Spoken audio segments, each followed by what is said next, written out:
саламатсың ба? Я, кіре ғой. Қай сыныптан келіп тұрсың? Аты жөнін?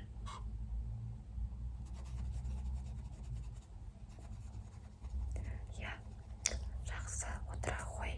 Саған қызылшаға қарсы екпе салатын боламыз. Саған мұғалімін ескертті ме? Я, ата-ананың рұқсатын алдың ғой, я. Жақсы. Отыра ғой, я, қорықпа. Қазір мен керек заттарды дайындап алайын. Қолыма осындай перчатка киемін.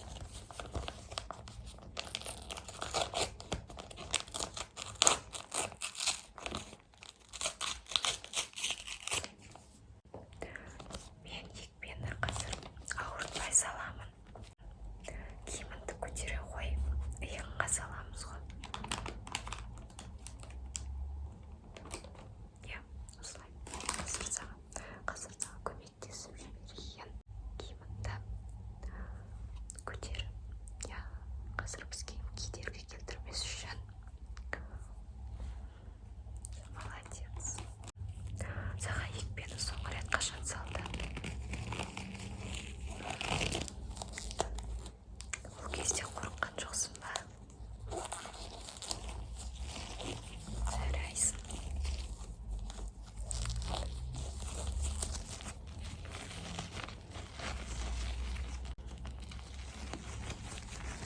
Мен сенің иығыңды тексеріп алайын. Ешқандай жара жоқ па?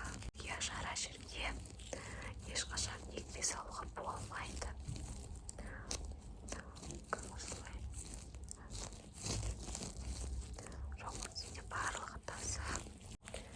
Енді осындай арнайы мақта бар. Бұл бізде осындай арнайы залалсыздандырылған, яғни таза мақта.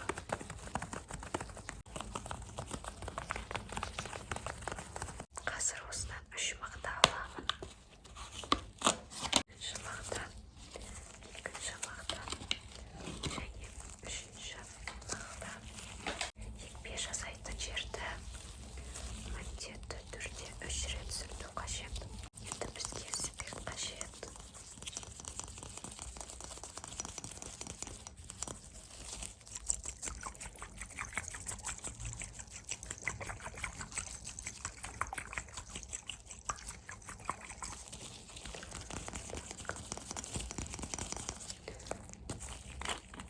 Осылай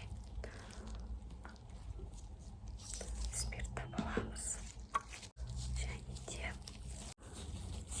саусақтың арасына қыстырып аламыз. Ыңғайлы болу үшін. Мына жерде екпенің дәрісін саған езіп дайындап қойды.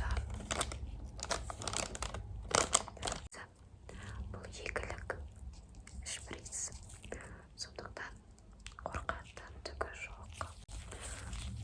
Қазір бастайық. Бірінші иығымды сүртіп алайын. Осылай сүртейін. Бірінші мақтамен бір рет. Екінші мақтаны аламын. Оны екпе салатын жерді сүртеміз. Осылай. Енді үшінші мақтаны осы ұстаймын да. Біздің инеміз осы. Қорықпа. Ауасын шығарайын қазір. Жақсы. Так. Қорықпа, жақсы ма?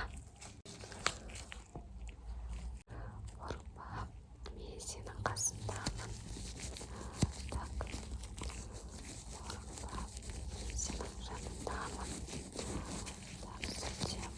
Ал, саламын. Так.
бастырма